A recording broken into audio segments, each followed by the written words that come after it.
ابھی دامت برکاتہم العالیہ جیسے ولی کامل کی صحبت باطر سے نوازا۔ یقیناً امین اہل سنت دامت برکاتہم العالیہ ان عظیم ہستیوں میں سے ایک ہیں جن کی مخلصانہ جد و جہد کی برکت سے ہزاروں نہیں بلکہ لاکھوں مسلمان بالخصوص نوجوان برائیوں سے طائب ہو کے نیکیوں کی راہ پر گامزن ہو چکے ہیں۔ الحمدللہ عز و جل بلا مبالغہ امیر اہل سنت دامت برکاتہم العالیہ نے اپنے سنتوں پر بیانات کے ذریعے لاکھوں مسلمانوں کے دلوں میں مدنی انقلاب برپا کر دیا۔ الحمدللہ عز و جل مکتبۃ المدینہ ان بیانات کو آپ تک پہنچانے کی سعادت حاصل کر رہا ہے، لہذا تمام اسلامی بھائی اور اسلامی بہنیں اس بیان کو توجہ کے ساتھ سماعت فرمائیں۔ الحمدللہ رب العالمین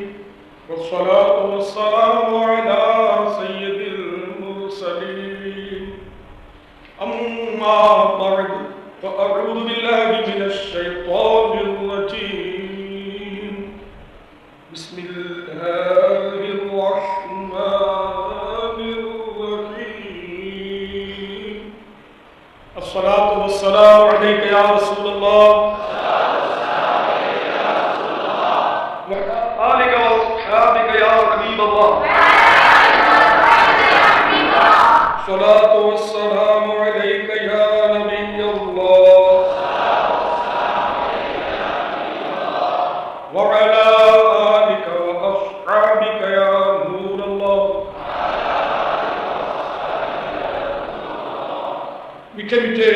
مصطفیٰ صلی اللہ تعالیٰ علیہ وآلہ وسلم کا فرمان عالی شان ہے، تم جہاں پر بھی ہو مجھ پر درود پاک پڑھو کہ تمہارا درود مجھ تک پہنچتا ہے۔ صلو علی الحبیب صلی اللہ علیہ وسلم۔ حضرت سیدنا داتا علی حجویری رحمت اللہ تعالی علیہ کشف المحجوب میں ارشاد فرماتے ہیں، حضرت سیدنا محمد علیان نسبی علیہ رحمت اللہ القبیم فرماتے ہیں، ابتدائے حال میں جب نفس کی ہلاکت خیزیوں کے بارے میں معلومات ہوئی تو مجھے اس سے سخت دشمنی ہوئی۔ ایک دن لومڑی کے بچے کی طرح کا کوئی جانور یکایک میرے حلق سے نکل پڑا۔ اللہ عز و جل نے مجھے اس کی پہچان کروا دی اور میں نے جان لیا کہ یہ میرا نفس ہے۔ میں فوراً اس پر پن پڑا اور اپنے پاؤں سے اسے کچلنے اور روندنے لگا، مگر یا عجب، میں جوں اس پر ضرب لگاتا وہ تداور ہوتا چلا جاتا۔ میں نے کہا اے نفس، ہر چیز تکلیف و زخموں سے ہلاک ہوتی ہے مگر تو ہے کہ الٹا بڑھتا چلا جا رہا ہے۔ اس نے جواب دیا کہ میرا معاملہ ہی الٹا ہے، جن چیزوں سے اوروں کو تکلیف ہوتی ہے مجھے ان سے راحت ملتی ہے، اور جن چیزوں سے دوسروں کو راحت ہوتی ہے مجھے ان سے تکلیف پہنچتی ہے۔ تو میرے پیارے پیارے اسلامی بھائیوں، معلوم ہوا کہ نفس جو ہے یہ بڑا ڈھیٹ ہے، اور اتنا ڈھیٹ ہے ذرا اندازہ لگائیے۔ مقاصد السالکین میں جب اللہ عز و جل نے نفس کو پیدا فرمایا تو اسے اپنی بارگاہ میں حاضر کیا اور پوچھا بتا میں کون ہوں اور تو کون ہے؟ اس نے جواب دیا انت انت وانا انا، یعنی تو ہے اور میں ہوں۔ اس تکبر بھرے جواب پر نفس کو چند برس آگ کا عذاب دیا گیا، پھر اللہ تبارک و تعالی نے اسے باہر نکالا اور پھر اس سے سوال کیا گیا میں کون ہوں تو کون؟ اس نے وہی جواب دیا انت انت وانا انا، تو ہے اور میں۔ یہاں تک کہ اسے طرح طرح کے عذاب میں مبتلا کیا گیا مگر اس نے اللہ تبارک و تعالی کی ربوبیت کا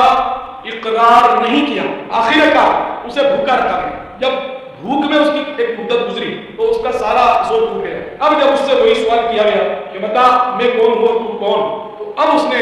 عرض کی تو وہی ہے کہ تجھ واحد قہار کے سوا کوئی معبود نہیں۔ تو پیارے پیارے میٹھے میٹھے اسلام بھائیوں، معلوم ہوا کہ نفس جو ہے یہ بہت ہی پاورفل ہے اور آسانی سے زیر ہونے والا نہیں، اور اس کو مارنے کا طریقہ بھی آپ کے سامنے آ گیا کہ یہ بھوک سے مرتا ہے۔ تو جہاں صرف نفس کا تذکرہ ہوتا ہے اس سے مراد نفس امارہ لیا جاتا ہے، کیونکہ نفس کی در حقیقت تین قسمیں۔ نمبر ایک نفس امارہ، نفس امارہ کا کام یہی ہے کہ وہ انسان کو برائی پر ابھارے، اور یہ بہت ہی برا ہے۔ عام طور پہ ہم یہی جانتے ہیں کہ شیطان گناہ کرواتا ہے، لیکن آپ کو جاننا چاہیے کہ شیطان کو کس نے گناہ کروایا؟ شیطان کو اسی نفس نے گناہ کروایا، شیطان کو اسی نفس نے ابھارا، اور اس بنا پر جب اللہ تبارک و تعالی نے شیطان کو اور تمام فرشتوں کو حضرت سیدنا آدم صفی اللہ علیہ نبینا علیہ السلام کو سجدہ کرنے کا حکم دیا تو فرشتوں نے تو سجدہ کیا، لیکن شیطان کو نفس نے بہکایا، یہ اڑی پر آ گئی اور اس نے سجدہ نہیں کیا، تکبر کیا، اور اس نے تکبرانہ انداز میں جو کچھ کہا اس کو قرآن پاک نے اس کے قول کو اس طرح بیان کیا۔ اس نے کہا انا خیر منہ خلقتنی من نار وخلقتہ من طین، میں اس سے بہتر ہوں، مجھے آگ سے بنایا اور اس کو یعنی آدم علیہ السلام کو تو مٹی سے بنایا، تو اللہ تبارک و تعالیٰ نے اس کے گلے میں ہمیشہ کے لیے لعنت کا توپ ڈال دیا، لعنتی الی یوم الدین، ہمیشہ کے لیے لعنت کا توپ اس کے گلے میں ڈال دیا گیا، اور کہہ دیا گیا انک رجیم، بے شک تو راندہ درگاہ ہے، تو دھتکارا ہوا ہے، ذلیل و خوار، وہ کان من الکافرین، اور کافروں سے ہو گیا۔ تو ایسا شیطان جس نے 80,000 برس عبادت کی، ایک روایت کے مطابق وہ کہتے ہیں کوئی زمین کا چپا ایسا نہیں یا شیطان نے سجدہ نہ کیا، فرشتوں کو واض و نصیحت کرتا تھا، لیکن یہ خود فرشتہ نہیں تھا، فرشتے معصوم ہوتے ہیں، یہ جن، شیطان جو ہے یہ جن ہے، فرشتہ نہیں، اس کے اندر نفس ہے، فرشتوں میں نفس نہیں ہے۔ چنانچہ نفس نے شیطان کو بہکا دیا، نفس نے ابلیس کو بہکا کر شیطان بنا دیا، اور شیطان کے مقابلے میں نفس کم و خطرناک نہیں، یہ جو خطرناک نفس ہے یہ نفس امارہ کہلاتا ہے، یہ نفس امارہ بہت خطرناک ہے، چنانچہ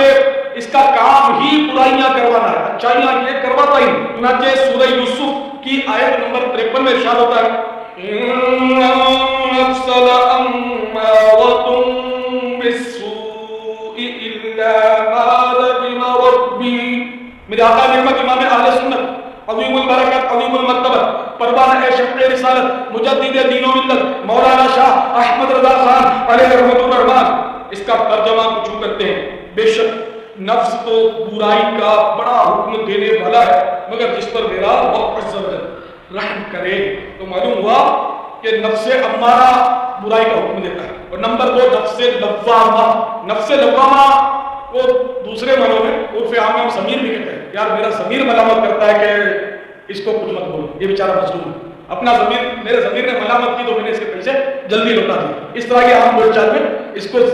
ضمیر جس کو بولتے ہیں اندر سے ایک ملامتی کیفیت پیدا ہوتی ہے۔ تو نفس لوامہ کا کام یہ ہے کہ جب کوئی مسلمان نیک عمل میں کوتاہی کرتا ہے یا گناہ کر بیٹھتا ہے تو اس کا نفس بسا اوقات اس کو ملامت کرتے ہیں، اسی وجہ سے اس کو نفس لوامہ کہتے ہیں، یعنی ملامت کرنے والا نفس یا ضمیر۔ چنانچہ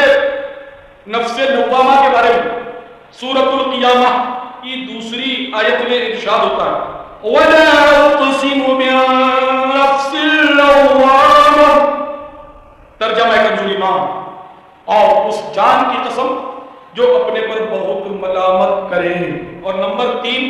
نفس مطمئنہ، تیسری قسم، یہ نفس کی اعلیٰ ترین قسم ہے کہ جب انسان طویل جد و جہد کر کے اپنے نفس کو اللہ عز و جل کی فرما برداری اور اس کی رضا پر راضی رہنے کا عادی بنا ہے، تو ایسے نفس کو نفس مطمئنہ کہا جاتا ہے، اور اس کے لیے بڑا انعام ہے۔ چنانچہ نفس مطمئنہ کا تذکرہ پارہ 30 آیت نمبر 27-33 میں اس طرح کیا گیا ہے یا ایتھا النفس المطمئنہ ارجعی الی ربک راضیۃ مرضیہ فادخلی فی عبادی وادخلی جنتی۔ یہ آیت کریمہ سورۃ الفجر کی ہے۔ میرے آقا نعمت امام اہل سنت اعلیٰ حضرت عظیم البرکت مولانا شاہ احمد رضا خان علیہ رحمۃ الرحمان اپنے شورۂ آفاق ترجمہ کنز ایمان میں سورۃ الفجر کی ان آیات مبارکہ کا ترجمہ کچھ اس طرح کرتے ہیں اے اطمینان والی جان، اپنے رب کی طرف واپس ہو، یوں کہ تو اس سے راضی وہ تجھ سے راضی، پھر میرے خاص بندوں میں داخل ہو اور میری جنت میں آ۔ تو نفس مطمئنہ جو ہے الحمدللہ وہ جنتی نفس ہے، یہ اولیاء کرام اور مومنین صادقین کو حاصل ہے کہ جو اپنے نفس کو مار کر قابو کرنے میں کامیاب ہوتے ہیں۔ اور سب سے خطرناک جو ہے وہ میٹھے کے صاحب بھائیوں جیسے میں نے عرض کیا وہ ہے نفس امارہ، اور نفس امارہ بہت خطرناک ہے۔ حضرت سیدنا بایزید بسطامی رحمۃ اللہ تعالیٰ علیہ فرماتے ہیں نفس یعنی نفس امارہ ایک ایسی صفت ہے جس کی باطل کے سوا تسکین ہوتی ہی نہیں۔ حضرت داتا علی حجویری رحمۃ اللہ تعالیٰ علیہ فرماتے ہیں کہ حضرت سیدنا سلیمان دارانی قدس سرہ ربانی کا قول ہے نفس کی مخالفت یعنی نفس امارہ کی مخالفت افضل ترین عمل ہے۔ تو نفس امارہ جو کچھ کہے اس کی مخالفت کی ہے، کیونکہ یہ ایسا خطرناک ہوتا ہے کہ نیکی کروا کر بھی پھنسا دیتا ہے یا نقصان میں ڈلوا دیتا ہے۔ مثلا بندے کو نیکی میں لگا دیا اور پھر ریاکاری میں ڈال دیا، جب اس کا بس نہیں چلتا نیکی سے روکنے پر تو موقع کی مناسبت سے یہ نفس امارہ یوں بھی وار کرتا ہے، جبکہ بندہ ایک نیکی پر مائل ہوتا ہے کہ میں فلاں نیکی کروں گا تو اس کو یہ کم اجر و ثواب والی نیکی کی طرف ڈال دیتے ہیں کہ چلو کچھ بھی ہے اس کو اگر نقصان نہیں ہو رہا سراسر نقصان نہیں پہنچا پا رہا تو اس کو نفع میں نقصان کروا دو. اس کی مثال یوں لیجیے ابھی جو یہ ہم بیٹھے ہوئے بیان ہو رہا ہے یہ کہلائے گا علم دین سیکھنے سکھانے کا حلقہ. یقیناً آپ وہ باتیں سن رہے ہوں گے جن میں بہت سارے ایسے ہوں گے جنہوں نے یہ پہلی بار نفس کی یہ چالیں سنی ہوگی نفس کی یہ تعریف سنی ہوگی تو یہ ایک علم دین حاصل کرنے کا سبب بنا یہ اجتماع کا. تو یہ اجتماع جو ہے علم دین کا حلقہ ہے اور یہ افضل ترین حلقہ ہے. جی ہاں امام فخر الدین رازی رحمۃ اللہ تعالیٰ ہے تفسیر کبیر کی پہلی جلد میں فرماتے ہیں کہ ایک صحابی بارگاہ رسالت میں حاضر تھے اور گفتگو ہو رہی تھی. اتنے میں سیدنا جبریل امین حاضر بارگاہ رسالت ہو گئے اللہ کا سلام اور پیام پہنچایا کہ یہ صحابی جو آپ سے گفتگو کر رہے ہیں ان کی عمر صرف ایک ساعت رہ گئی تھوڑی دیر کے بعد ان کا انتقال ہو جائے گا ایک ساعت عمر رہ گئی. سرکار صلی اللہ تعالیٰ علیہ وسلم نے اس صحابی کو آگاہ کیا جب اس کو بتایا تو وہ بے قرار ہو گئے. اب نہ ماں کو دیکھنے کا مطالبہ کیا نہ باپ کو دیکھنے کا مطالبہ کیا بلکہ عرض کیا یا رسول اللہ صلی اللہ علیہ وسلم میری رخصت کی گھڑی آپ پہنچی مجھے وہ عمل بتا دیجئے جو اس وقت مجھے کرنا ہے. تو سرکار صلی اللہ تعالیٰ علیہ وسلم نے ارشاد فرمایا اشتغل بالتعلم علم حاصل کرنے میں لگ گئے. چنانچہ وہ تحصیل علم دین میں لگ گئے اور پھر کچھ دیر کے بعد ان کی روح قبض کر دی گئی. راوی کا کہنا ہے کہ اس سے معلوم ہوا کہ علم دین سیکھنا یہ افضل ترین عبادت ہے. اگر علم دین حاصل کرنے سے افضل کوئی اور عبادت ہوتی تو سرکار صلی اللہ تعالیٰ علیہ وسلم اس صحابی کو اسی عبادت کا حکم دیتے. مثلا نوافل کی فضیلت زیادہ ہوتی تو حکم ہوتا ہے نوافل پڑھو. ذکر و اذکار کی فضیلت زیادہ ہوتی تو کہا جاتا ہے ذکر و اذکار کرو. تلاوت کی فضیلت زیادہ ہوتی تو تلاوت کرو یہ کہا جاتا ہے. حالانکہ تلاوت ذکر و اذکار نوافل سب ثواب کے کام ہیں لیکن آخری وقت میں زیادہ سے زیادہ ثواب جس میں ملے تو وہ قرار دیا گیا تحصیل علم دین اشتغل بالتعلم نے علم حاصل کرنے میں لگ جاؤ یہ حکم. تو اب یہ جو آپ اس پر جمع ہے الحمدللہ یہ علم حاصل کرنے کا ذریعہ ہے. لیکن بہت سارے اس ٹائم جن کو یہ پتا ہوگا کہ یہاں علم دین سیکھنے کو ملے گا اجتماع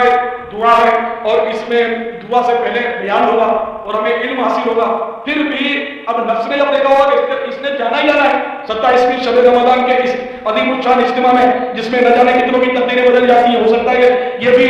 نمازی تو ہے اور مستقل تہجد گزار بننے والا ہو سکتا ہے کہ یہ بہت سارے ان احکام سے ناواقف ہے. اس اجتماع کی برکت سے یہ ان احکام سے واقف ہو جائے یا اس کو سیکھنے کا جذبہ مل جائے اور عبادت میں جو اس کی خامیاں ہیں کہ اس کو تو نماز بھی صحیح پڑھنے نہیں آتی تو یہ وہاں جا کر اس کو نمازیں سیکھنے کا جذبہ مل جائے کہ چلو کوئی مدنی قافلے میں سفر کر دیں تاکہ مجھے نماز میری درست ہو جائے میرا وضو درست ہو جائے میری قراءت درست ہو جائے تو ان کاموں میں لگ پڑے گا. تو اس لیے نفس اس کو مشورہ دے گا. ایسوں کو بہت کو مشورہ دیا ہوگا کہ تو اجتماع میں مت جانا وہاں بہت بھیڑ ہوگی دیر بہت لگ جائے گی پتہ نہیں گرمی لگے گی بجلی چلی جائے گی کیا ہوگا وضو کے لیے ہو سکتا ہے پانی ختم ہو جائے رش ہوگا پتہ نہیں سحری بھی کروائیں گے یا نہیں کروائیں گے لوگ پھر اتنی دور جانا اور آنا. چھوڑ یار اپنے محلے کی مسجد میں اپنے آج رات بھر نوافل پڑھیں تو رات بھر نوافل پڑھنا یقیناً ثواب ہے لیکن وہ انفرادی عبادت ہے اور اس وقت جو آپ کر رہے ہیں وہ اجتماعی عبادت ہے.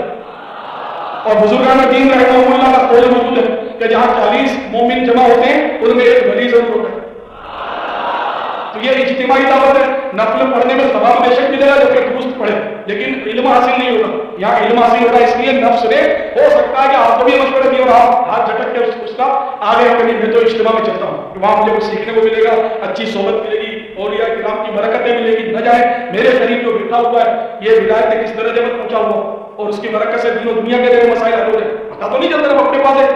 میرے بچے نے کپڑے میں بیٹھا ہوا ہے کیا پتا وہ کون ہے کیا جانتے نہیں سب کو کہیں ممکن ہے کہ یہ کوئی ولی اللہ ہو سکتا ہے یہ کوئی امداد ہو تو وہ کون یہ تو خاص بات ہے اس میں تو اللہ کی رحمتوں کی چھما چھم بارش ہوتی ہے.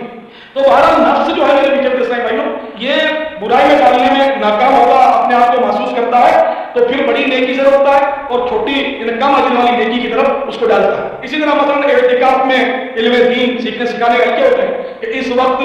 تبلیغ قرآن و سنت کی عالم کی غیر سیاسی تحریک دعوت اسلامی کے عالمی مدنی مرکز میں نہ جانے کتنے استعمال متقیب ہیں بے شمار استعمال متقیب اور ان کی ماشاءاللہ علمی طور پر تربیت بھی ہوتی ہے یہاں علم دین کے وہ حلقے لگتے ہیں کہ زندگی میں نہ کبھی دیکھے ہوں گے نہ سارا سال شاید دیکھنے کو ملیں گے. الحمدللہ علم دین سیکھنے سکھانے کا اتنا انتظام ہے دس دنوں میں فیضان مدینہ میں تو یہ بہت بڑی نیکی ہے جس کی فضیلت میں علم دین کی فضیلت تو کر دی لیکن کچھ نہ کچھ ایسے ضرور ہے کیا ہوتے ہیں کہ جن کو نفس دیکھتا ہے کہ یہ اگر علم دین میں لگ گیا تو یہ تو داڑھی بھی بڑھا لے گا ان لوگوں کی طرح امام بھی سجا لے گا ان لوگوں کی طرح مدنی قافلوں کا مسافر بن جائے گا میرے تو لالے پڑ جائیں گے مجھے تو ایمان نہ پڑے گا اس کا نفس ہمارا کہیں نفس مطمئنہ بن جائے گا مجھے نہ چھوڑے گا تو اس کو پڑھاؤ نفلیں، علم دین کے دنیا لگے شروع ہو، اس کو نفلوں میں لگا دو، اس کو تلاوت کی ترغیب دو کہ اللہ کی کتاب پڑھنے سے کون سا افضل کام ہے؟ یہ مسئلے مسائل تو اپنی کتابوں میں پڑھ لینے بعد نہ بعد میں تو پڑھنے نہیں دے گا، اور ہر مسئلہ پڑھ کر سمجھنا مشکل ہے، صحبت اپنی جگہ پر ہے، اور کوئی سمجھانے والا ہو تو سبحان اللہ، سمجھانے کی تو شان ہی کچھ اور ہے۔ تو اس طرح کے نفس جو ہے نا ہمیں برائی یہی لگائے گا، نیکیاں بھی کروائے گا، تو یہ دیکھے گا اس کو اگر برا نقصان نہیں پہنچا سکتے تو اس کو نفرے میں نقصان پہنچا۔ اب یہ کیسے پتا چلے کہ میرے سامنے دو نیکیاں ہیں، اس نیکی کو اختیار کروں کہ اس نیکی کو اختیار کروں، دونوں تو میں کر نہیں سکتا، اس وقت آدمی کنفیوز ہو جاتا ہے کہ اب مجھے فیصلہ کیا کرنا چاہیے۔ تو بزرگان دین نے بڑی پیاری اور حکمت بھری، بلکہ حکمت بھرا مدنی پھول ہم کو دے دیا۔ وہ پھول اگر آپ کے پاس قلم ہو تو لکھ لیجیے، قلم نہیں ہے تو اپنے ذہن میں ٹیپ کر لیجیے، آپ کو ہر عمل میں انشاءاللہ یہ مدنی پھول کام آتا ہے۔ اور وہ مدنی پھول یہ ہے کہ جب تیرے سامنے دو نیکیاں ہوں کہ میں یہ نیکی کروں یا یہ نیکی، تو جو نیکی تجھے اپنے لیے دشوار محسوس ہو اس کو اختیار کر۔ سبحان اللہ، کتنی پیاری بات ہے کہ جو نیکی دشوار لگتی ہے اس کو اختیار کر دو، یہ بڑی نیکی۔ اور یہ تو احادیث میں بھی وارد ہوا ہے کہ افضل عبادت وہ ہے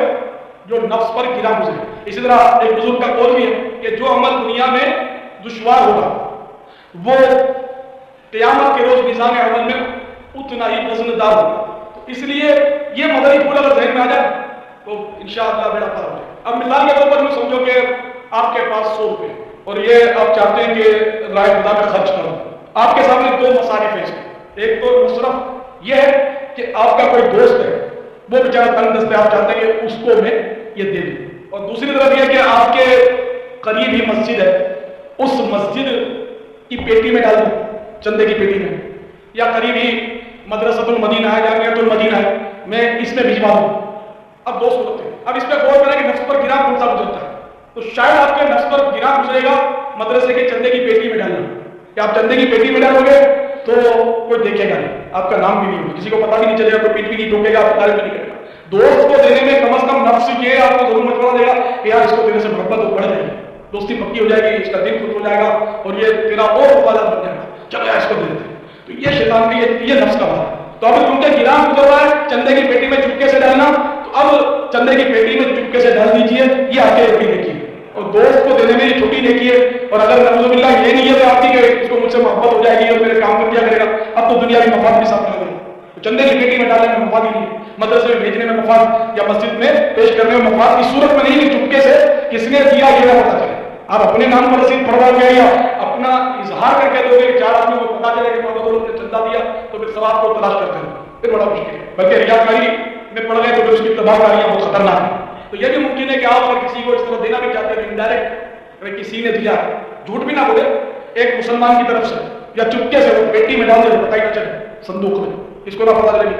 کیا ہے کس کا، تو یہ موقع کی مناسبت سے اس طرح کا فیصلہ کر سکتا ہے جس کو رضائے الہی کی تلاش۔ اب جس کا ذہن نہیں ہے تو اس کو تو یہی خواہش ہوتی ہے کہ میں مسجد میں اگر چندہ دوں تو میرا نام لے کر دعا ہو جائے، پھر دعا بھی کی جاتی ہے کہ فلاں نے اتنا چندہ دیا اس کے لیے یہ دعا، فلاں نے پنکھا لگا دیا اس کے لیے دعا کرو کہ بچہ اس کا تندرست ہو جائے، اور فلاں نے مسجد میں کارپیٹ بچھا دی بیچارہ بے اولاد ہے اس کو دعا کرو کہ اللہ نے اولاد دے دے۔ اس طرح نام لے کر دعائیں ہوتی ہیں، ثواب نہ جانے ملے گا نہیں ملے گا، اب جیسی نیت ویسی مراد۔ تو نفس کی چال جو ہے یہ تو خطرناک ہے اور یہ آدمی کو بہت مصیبت میں ڈالتا ہے، چنانچہ نفس کی خواہش کو ترک کر دینا بہت عظیم ثواب ہے۔ حضرت سیدنا ابو سلیمان دارانی قدس سرہم نورانی فرماتے ہیں نفس کی خواہشوں میں سے ایک خواہش کو ترک کر دینا دل کے لیے 1 سال کے روزوں اور سال بھر کی راتوں کے قیام سے بھی زیادہ فائدے مند ہے۔ اور جو لوگ نفس کی کاٹ کرتے ہیں ان کے لیے تو بڑا عظیم ثواب رکھا گیا ہے۔ چنانچہ سورۃ النازعات کی آیت نمبر 41 میں ارشاد ہوتا ہے، پارہ 30واں،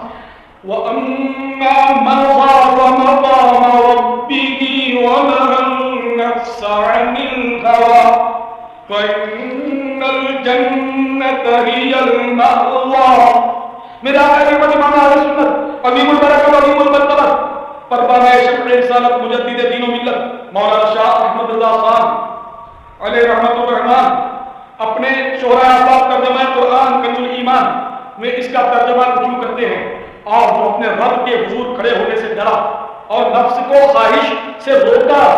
تو بے شک جنت ہی ٹھکانہ ہے۔ کسی نے فارسی شاعر نے بڑی پیاری بات کہی، اگر لذت ترک لذت بدانی، اگر لذت ترک لذت بدانی دیگر لذت نفس لذت نخانی، یعنی اگر تو لذتوں کو چھوڑنے کی لذت جان لے تو پھر نفس کی لذت کو کبھی لذت نہ جانے۔ نفس تو لذائذ کی طرف آدمی کو مائل کرتا ہی رہتا ہے، اس کا تو دھندا ہی ہے کہ اس نے یا تو برائی میں ڈالنا ہے یا پھر اگر برائی میں نہیں پڑتا تو مباح کاموں میں مبتلا کرنا ہے۔ مباح کام بھی جو ہے نا، یہ بارہا ایسا ہوتا ہے کہ مباح کے بعد جو ہے نا وہ لائن کلیئر ہوتی ہے اور بندہ جو ہے وہ ناجائز کاموں میں پڑتا ہے۔ جیسے کہ حجت الاسلام امام محمد غزالی علیہ رحمۃ اللہ والی فرماتے ہیں کہ اپنی آنکھوں کو مباح نظاروں سے بچاؤ، یعنی سینری جو دیکھتے رہتے ہیں یہ پہاڑ، خوشنما باغات یا جو بھی خوبصورت عمارت ہے، خوبصورت گاڑیاں ہیں، ادھر ادھر ہم دیکھتے ہیں، رونقیں، ڈیکوریشن، سجاوٹیں، یہ دیکھنا سب ہے جائز، جن میں کوئی مانی ہوئی شریعت موجود نہ ہو۔ لیکن امام غزالی رحمۃ اللہ تعالیٰ علیہ فرماتے ہیں کہ ان شو پیسز کو، ان سجاوٹوں کو، ان ڈیکوریشن کو بھی مت دیکھو، کیونکہ یہ ہے اگرچہ مباح، دیکھنا چاہیے، لیکن ان کو دیکھنے کی جب آنکھوں کو عادت دلوائے تو آہستہ آہستہ یہ پھر حرام دیکھنے کی طرف مائل ہو، تو پہلے سے ہی اس کا راستہ ہی بننا۔ تو میرے میٹھے میٹھے آقا مدینے والے مصطفیٰ صلی اللہ علیہ وسلم کی اکثر حیا سے نگاہیں جھکی رہتی تھی، اور میرے آقا صلی اللہ علیہ وسلم نے بلا مقصد کبھی کسی طرف دیکھا ہی نہیں، نہ بلا ضرورت کوئی لفظ زبان حق کے ترجمان سے ادا کیا۔ آپ کا ہر سانس اللہ کی عبادت میں ہی گزرا، کوئی وقت فالتو گزرا ہی۔ تو اب یہ کہتے ہیں، میں نے آپ کو مثال دیا، تو ہم سب کے گھروں میں سجاوٹ ہے، ڈرائنگ روم ہمارا زیادہ سجا ہوا ہوتا ہے مہمانوں کو دکھانے کے لیے، گھر میں جو بھی ہمارے فرنیچر والا نظام ہو، الٹی سیدھی چیزیں پڑی ہوں، بے ترتیب میلے کچیلے کپڑوں کے ڈھیر لگے ہو، دھول چڑھی ہو، لیکن جو ہمارا ڈرائنگ روم ہے مہمانوں کو بٹھاتے ہیں اس میں شوکیس لگا ہوا ہے، اس میں شو پیسز لگے ہوئے ہیں، کارپیٹ بھی بچھا ہوا ہے، صوفہ سیٹ بھی رکھے ہوئے ہیں، یہ عموماً سب کے گھروں میں ہوتا ہے۔ میں اس کو ناجائز نہیں کہہ رہا، لیکن میں ایک بات کر رہا ہوں کہ ہم تو خود ہی اس میں مبتلا ہے، اپنی آنکھوں کو بچائیں گے، دوسروں کو دیکھنے کی تو دعوت دے رہے ہیں، تو سجائے اس لیے کہ لوگ دیکھیں۔ اگر ہمارے پاس سارے نابین آنے والے ہوتے تو ہم تھوڑی صفائیاں کرتے ہو، یہ سجاوٹیں کرتے اور اس پر ہزار روپے لاکھوں روپے لوگ لاکھوں روپے ڈیکوریشن پر صرف کرتے ہیں، سجاوٹ صرف دکھانے کے لیے۔ دنیاوی طور پر پڑھا لکھا اپنی انگلش کتابیں، بڑی بڑی بکس، اب پتہ نہیں اس کو نام بھی پڑھنا آتا نہیں آتا، لیکن وہ بڑی بڑی بکس کا بھی ایک شو کر سکتا ہے تاکہ لوگ بولیں کہ یار تو بہت پڑھا لکھا ہے، واہ اتنی بڑی بڑی کتابیں رکھی ہیں، حالانکہ کتابیں صرف دکھانے کی، پڑھنا اس میں نہیں۔ یا اگر مذہبی ذہن کا ہے تو بڑی بڑی مذہبی کتابیں رکھے گا، دو چار عربی کتابیں بھی رکھ دے گا، حالانکہ عربی کے پین سے بھی واقف نہیں ہے، نہ یہ کتابیں کبھی کھول کر اس نے دیکھی ہیں، مگر وہ کتاب میں یہ سجا کر رکھے گا ڈرائنگ روم، تاکہ مہمان اور آنے والے لوگ دیکھیں کہ بھائی بڑا علم دین سے محبت کرنے والا یہ آدمی ہے، کسی بھی کتابیں رکھی ہیں بزرگوں کی، علماء کرام کی، سبحان اللہ۔ حالانکہ شاید کتاب بندہ پڑھتا ہوگا بیڈ روم میں، اس مناسبت سے تو یہی لگتا ہے کہ اس کو ان کتابوں کو اس کے بیڈ روم میں ہونا چاہیے تھا۔ ڈرائنگ روم میں رکھنے کا آخر مقصد کیا؟ لوگوں کو دکھا کر آپ کیا لینا چاہتے ہو؟ نہ ہو کارگر نفس کے مجھ پہ ہیلے، یا اللہ نہ ہو کارگر نفس کے مجھ پہ ہیلے، نہ ہو کارگر نفس کے مجھ پہ ہیلے کرم، یا الہی نبی کے وسیلے کرم، یا الہی نبی کے وسیلے۔ میرے آقا اعلیٰ حضرت امام اہل سنت مولانا شاہ احمد رضا خان علیہ رحمۃ الرحمان بھی نفس اور یعنی نفس امارہ سے پناہ مانگتے تھے، تمام اہل اللہ نفس امارہ سے پناہ مانگتے ہیں۔ چنانچہ میرے آقا اعلیٰ حضرت ولی اللہ عاشق رسول، چنانچہ آپ ہدایت بخشش میں اس طرح استغاثہ کرتے ہیں، اللہ اللہ کے نبی سے فریاد ہے نفس کی بدی سے، اور نفس کو مخاطب کرتے ہوئے فرماتے ہیں ایمان میں بہتر موت او نفس تیری ناپاک زندگی سے، یعنی تیری اطاعت میں نفس تیرے ڈائریکشن کے مطابق کہ تو بولتا ہے کہ گرما گرم بریانی کا، تو بولتا ہے ٹھنڈا پانی پی، تو بولتا ہے پراٹھا کا، تو بولتا ہے پیزا کا، تو بولتا ہے ڈٹ کے کھایا کر، تو بولتا ہے فلم دیکھا کر، تو بولتا ہے گھر میں رنگین ٹی وی لیا، تو بولتا ہے کہ اپنے گھر میں ویسیآر اٹھا کے لیا، تو بولتا ہے انٹرنیٹ کی لائن لے تاکہ تو بلو فلمیں دیکھا کرے، تو بولتا ہے خود فیشن کا، تو بولتا ہے نمازوں کے وقت سوتا رہے۔ تو ایمان میں بہتر موت او نفس تیری ناپاک زندگی سے، تو ایمان پر بہتر موت ہے نفس کے ڈائریکشن پر، نفس کی رہنمائی پر زندگی گزارنے کے مقابلے۔ تو اس لیے نفس کے خلاف اگر کوئی جنگ کرے، اعلان جنگ کرے اور نفس جو بولے اس کا الٹ کرتا چلا جائے تو امید ہے کہ بہت بڑے مقام کو پائے. حضرت سیدنا سلیمان بن داؤد علیہ السلام کا فرمان ہے نفس پر قابو پانے والا پورا شہر فتح کرنے والے سے زیادہ بہادر ہے. حضرت حجت الاسلام امام محمد غزالی علیہ رحمۃ اللہ علیہ فرماتے ہیں کہ منقول ہے شہوت بادشاہوں کو غلام بنا دیتی ہے اور صبر غلاموں کو بادشاہ بنا دیتا ہے. تو شہوت وہی جو نفس کی طرف سے ہو, نفس کی خواہش, تو نفس کو مار لے تو انسان کامیاب ہے. کسی نے کہا نہنگ و اژدہا مارا اگرچہ شیر نر مارا. نہنگ مانے مگر مچھ, اژدہا وہ بڑے سانپ کو بولتے ہیں. اتنا بڑا سانپ کہ جب وہ سانس لیتا ہے تو پرندے چرندے اور چھوٹے چھوٹے جانور اس کے سانس میں پیٹ میں چلے جاتے ہیں تو وہ کھا لیتا ہے. بہت بڑا سانپ. تو نہنگ و اژدہا مارا اگرچہ شیر نر مارا, بڑے مولی کو مارا نفس امارہ کو گر مارا. نہ مگر مچھ کو مارنا کمال ہے, نہ اژدہے کو مارنا, بلکہ شیر ببور کو بھی مارا تو کوئی کمال نہیں. کمال تو یہ ہے کہ اپنے نفس کو مار کے دکھائے. جو نفس امارہ کو مار دے وہ بات کمال ہے اور جنت کا حقدار بن جاتا ہے. جیسا کہ میں نے ابھی آپ کو قرآن پاک کی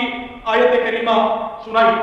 وَأَمَّا مَنْ خَافَ مَقَامَ رَبِّهِ وَنَهَى النَّفْسَ عَنِ الْهَوَىٰ فَإِنَّ الْجَنَّةَ هِيَ الْمَأْوَىٰ. ترجمہ کنزُ ایمان. اور جو اپنے رب کے حضور کھڑے ہونے سے ڈرا اور نفس کو خواہش سے روکا تو بے شک جنت ہی ٹھکانہ ہے. اور جو نفس کے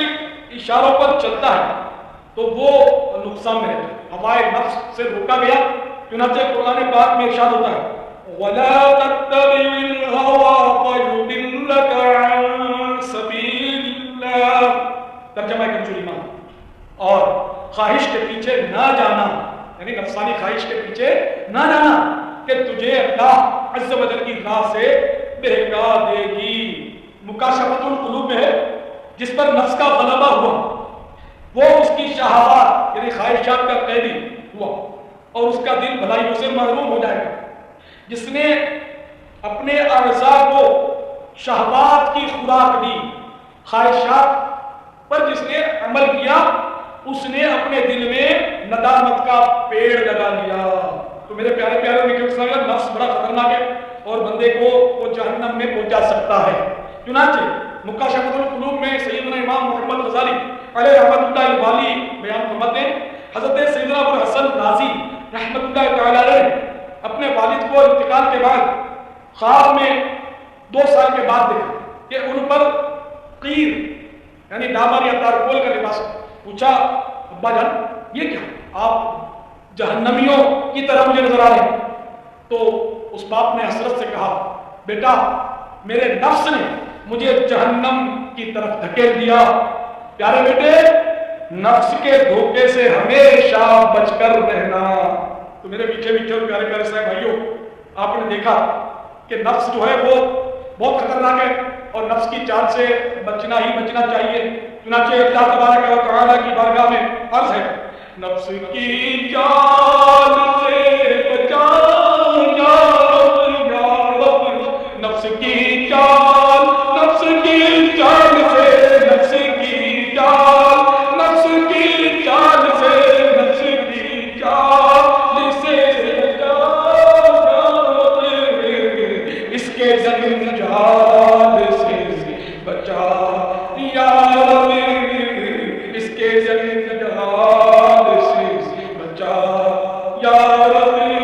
واسطہ تجھ کو سارے نبیوں کا مولا,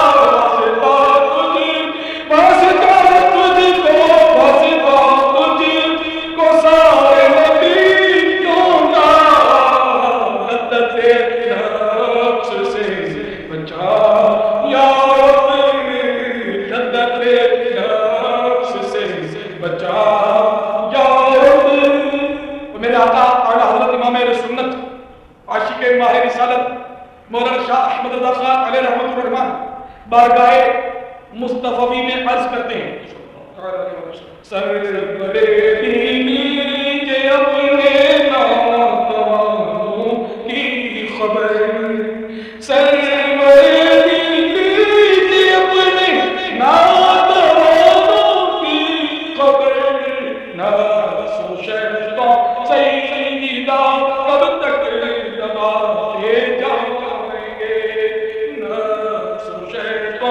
سیدہ کب تک دباتے جائیں گے۔ الحمدللہ اس وقت ماہ رمضان کا آخری عشرہ اپنی برکتیں لٹا رہا ہے۔ مساجد میں معتکفین رمضان کی رحمتیں سمیٹنے میں مشغول ہیں۔ آج رمضان المبارک کی 27ویں شب ہے، 1425 سنہ ہجری ہے۔ دعوت اسلامی کے عالمی مدنی مرکز فیضان مدینہ میں ہونے والا یہ بیان اس وقت دنیا کے کئی ممالک میں انٹرنیٹ کے ذریعے سنا جا رہا ہے۔ مثلا Canada, Sri Lanka, Abu Dhabi, Dubai, العین شریف، اب ہند، مدینہ الاولیاء احمد آباد شریف، سورت، بامبے، کنڈلا، چین، جاپان، جرمنی، مصر اور امریکہ کے ٹیکساس اور شکاگو۔ پاکستان میں تو بہت سارے شہروں میں سنا جا رہا ہے، چاروں صوبوں کے مختلف شہروں میں ٹیلی فونک بیانات اس وقت سنے جا رہے ہیں۔ چنانچہ باب الاسلام سندھ کے صوبائی مدنی مرکز فیضان مدینہ حیدرآباد میں یہ بیان پہنچ رہا ہے، وہاں کے معتکفین بھی سن رہے ہیں، اور وہاں سے مزید لائنیں جو ہیں وہ میر پور خاص، نواب شاہ، گنڈو آدم، سکر، خیر پور، بنو عاقل، صحرائے تھر، عمر کوٹ، چھاچھرو، کانٹیرا، کنری، ڈھورنا، ٹگری، اڈیرو لانڈ، کوٹ غلام محمد، شہداد پور، کوٹ اٹواری، کوئٹہ، سامارو سندھ میں، خوزدار کوئٹہ میں، اوبارو سندھ میں، اوسطا بلوچستان، سردار آباد میں بھی یہ بیان ڈیلے ہو رہا ہے، وہاں سے دوسرے شہروں میں اس کی لائنیں گئی ہوئی ہیں۔ میاں والی، مامو کانجن، سمند والا، چواسیدن شاہ پلا، جتوئی، تاندریا والا، چمرا، مرکز الاولیاء لاہور میں بھی یہ بیان سنا جا رہا ہے۔ فیضان مدینہ مرکز الاولیاء، جامع مسجد کنز ایمان جوہر ٹاؤن فیضان، تحصیل فیضان شہزادگان عطار مرکز الاولیاء، تحصیل شہیدان دعوت اسلامی مرکز الاولیاء، اوکارا، واسمین، حسن ابدال، دینا بن مدینہ، گجر خان، کاموں کی دکھڑ منڈی، سوہاوا۔ تو یہ سارے اسلام بھائی ماشاءاللہ نفس کے باروں کو سمجھنے کی کوشش کریں۔ کوریا اور یوکے، انگلینڈ میں بھی یہ بیان سنا جا رہا ہے۔ تو سب کے سب اسلام بھائی نفس کی چالوں کو سمجھنے کی کوشش کیجئے، اور تھوڑی سی دیر میں یہ بیان سن کر ہو سکتا ہے کہ نفس آپ کو یہ بیان بھلا نہیں دے، اس لیے مدنی قافلوں میں سفر کا ذہن بنائیے۔ الحمدللہ چاند رات سے انشاءاللہ فیضان مدینہ، باب المدینہ سے بے شمار مدنی قافلے سنتوں کی تربیت کے لیے سفر اختیار کریں گے۔ آپ اسلامی بھائی بھی سفر کریں، دیگر شہروں والے بھی اپنے اپنے مراکز سے مدنی قافلوں میں ہاتھوں ہاتھ سفر کا ذہن بنائیں۔ خدا کی قسم مدنی قافلوں میں برکت نہیں برکت، دین و دنیا کی بے شمار برکتیں حاصل کریں۔ دنیا میں برکت اگر حاصل ہو جائے تو اس کا لوگوں پر نفسیاتی اثر زیادہ ہوتا ہے، یہ ایک دیکھا گیا۔ چنانچہ میں آپ کو ایک دنیا کی برکت بتا دوں۔ چنانچہ ایک اسلامی بھائی کا بیان ہے کہ میری ناک کی ہڈی ٹیڑھی تھی، آنکھوں اور سر کا درد بھی پیچھا نہیں چھوڑتا تھا۔ میں نے مدینہ الاولیاء اور ملتان شریف میں واقع نشتر اسپتال میں آپریشن کروانے کا ارادہ کیا تھا، مگر اس سے قبل عاشقان رسول کے سنتوں کی تربیت کے مدنی قافلے کے ساتھ پاک پتن شریف کے سفر کی سعادت حاصل ہو گئی۔ پہلے سن رکھا تھا کہ مدنی قافلے میں دعائیں قبول ہوتی ہیں، لہذا میں نے بارگاہ خداوندی میں دعا کی، یا اللہ عز و جل دعوت اسلامی کے مدنی قافلے کی برکت سے میری ناک کی ہڈی درست فرما دے۔ مدنی قافلے سے واپسی کے چند روز بعد جو ناک کی ہڈی کو بغور دیکھا تو میں خوشی سے اچھل پڑا، کیونکہ عاشقان رسول کے قرب میں رہ کر مدنی قافلے میں مدنی قافلے کے صدقے مانگی ہوئی دعا قبول ہو چکی تھی، اور میری ناک کی وہ ہڈی جس کا ٹیڑھا پن کھلی آنکھوں سے دیکھا جا سکتا تھا وہ بالکل درست اور سیدھی ہو چکی تھی۔ سیکھنے سنتیں قافلے میں چلو، لوٹنے رحمتیں قافلے میں چلو، ٹیڑھی ہوں ہڈیاں ہوں گی سیدھی میاں، درد سارے مٹے قافلے میں چلو انشاءاللہ عز و جل۔ بھائیو الحمدللہ دعوت اسلامی کے قافلوں کی بہاروں کے تو کیا کہیں، ایک اور عظیم الشان بہار ملاحظہ فرمائیں۔ جیسا کہ آپ جانتے ہیں کہ دعوت اسلامی صرف باب المدینہ کی یا پاکستان کی تحریک نہیں، بلکہ الحمدللہ اب تو دعوت اسلامی کا گوبش دنیا کے 55 ممالک میں اپنا تعارف کرنا چکی ہے۔ چنانچہ افریقہ کے ایک ملک موزمبیق کا آپ نے نام سنا ہوگا. موزمبیق کے مپوتو ایک شہر ہے، اس شہر میں دعوت اسلامی کا 12 دن کا مدنی قافلہ سفر پر پہنچا تھا اور سنتوں کی تربیت ہو رہی تھی، نیکی کی دعوتوں کی دھومیں مچ رہی تھی. تو نیکی کی دعوت کے لیے دعوت اسلامی کا یہ مدنی قافلہ وہاں کے موزمبیق کے وزیر خارجہ فارن منسٹر کے پاس پہنچا. تو اس نے کہا کہ میں تو عیسائی ہوں، اب مجھے کیا نیکی کی دعوت دو گے؟ تو انہوں نے کہا کہ کیوں نہیں، ہم آپ کو بھی دیں گے. چنانچہ اس کو اسلام کی دعوت پیش کی. ڈائریکٹ نون مسلم کو نماز کی دعوت نہیں دی جا سکتی، کافر کو یہ نہیں بول سکتے کہ نماز پڑھو، نماز تو مسلمان کے لیے نا. اس کو اسلام کی دعوت پیش کی. تو اس نے کچھ سوالات کیے، الحمدللہ ہمارے مبلغ نے اس کو جوابات دیے. اس پر وہ موزمبیق کا فارن منسٹر مطمئن ہو گیا اور بولتا کہ اچھا تو لوگ مجھے مسلمان کرو.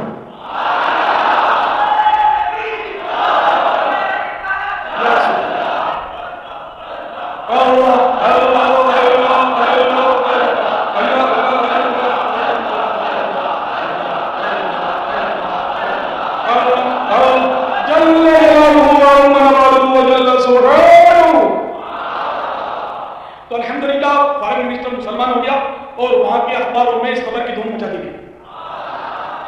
الحمدللہ. تو یہ دعوت اسلامی اہل حق کی تحریک ہے، اس کی برکتیں تو بہت ساری ہمارے ایسے موجودہ ان 10 دنوں میں اسلامی بھائی مرتکب یہاں موجود ہیں اور ان میں سے کل ایک بزرگ نے تو اپنی زیارت بھی کروا دی کہ مجھے یہ برکت حاصل ہو یہاں احتکام میں. 60 سال سے اوپر ہی عمر ہوگی بیچاروں کی کہ مجھے 1.5 سال سے فالج کا مرض تھا. تو الحمدللہ فلاں رات جب میں سویا اور صبح اٹھا تو میرا فالج ٹھیک ہو چکا تھا. چلو مسلک کا تو امام ہے یاس قادری، مسلک کا تو امام ہے یاس قادری، تدبیر تیری تان ہے الیاس قادری، تدبیر تیری تان ہے الیاس قادری، فکری رضا کو کر دیا عالم پہ آشکار، یہ تیرا اونچا کام ہے الیاس قادری، سرمستی رضا کی ہر عالم میں دھوم ہے، سرمستی رضا کی ہر عالم میں دھوم ہے، ساتھی یہ دور جان ہے الیاس قادری، مسلک کا تو امام ہے الیاس قادری،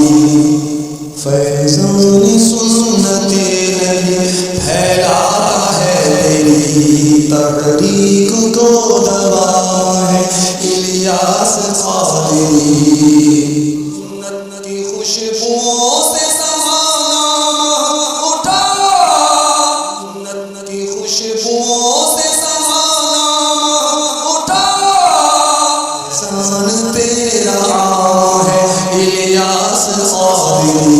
مسلک تو امام ہے الیاس قادری، امریکہ یورپ ایشیا افریقہ ہر سنس کرتی تجھے سلام ہے الیاس قادری، ہاں چلا تو ساتھ تیرے ہو گیا جہاں، تنہا چلا تو ساتھ تیرے ہو گیا جہاں، تیرا کلام ہے الیاس قادری،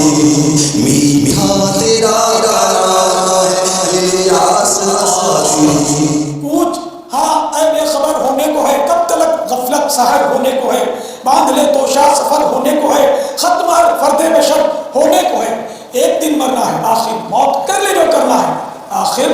موت. اے میٹھے میٹھے اور پیارے پیارے اسلام بھائیو، اے عاشقان رسول، اپنے آپ کو خوب ڈرا کے دیکھو، ایک بار اور مہلت دے دی گئی ہے. اب گناہوں بھری زندگی سے کنارہ کشی کر کے سنتوں بھری زندگی گزارنی ہے، ورنہ واقعی جب موت کی سختیاں شروع ہو جائیں گی اس وقت اپنی ایک نہ چلے. نزعہ کی سختیاں برداشت نہیں ہو سکیں گی. نزعہ کے متعلق ایک وہ شبہ روایت سنیے تو خوف خداوندی عز و جل سے درج ہے۔ شرح الصدور میں امام جلال الدین سیوطی شافعی علیہ رحمۃ اللہ الطویل نقل کرتے ہیں، اور دنیا و آخرت کی ہولناکیوں میں سب سے زیادہ ہولناکیاں آروں کے چیرنے، کینچیوں سے کترنے اور ہانڈیوں کے ابالنے سے بھی زیادہ تکلیف ہے۔ اگر مردہ زندہ ہو کر موت کی سختیاں لوگوں کو بتا دیں تو ان کا عیش و آرام سب ختم ہو جائے اور ان کی نیند ہے یہاں سے تجھ کو جانا، ایک دن قبر میں ہوگا ٹھکانا، ایک دن منہ خدا کو ہے دکھانا، ایک دن اپنا غفلت میں گوانا، ایک دن مرنا ہے، آخر موت ہے، کر جو کرنا ہے آخر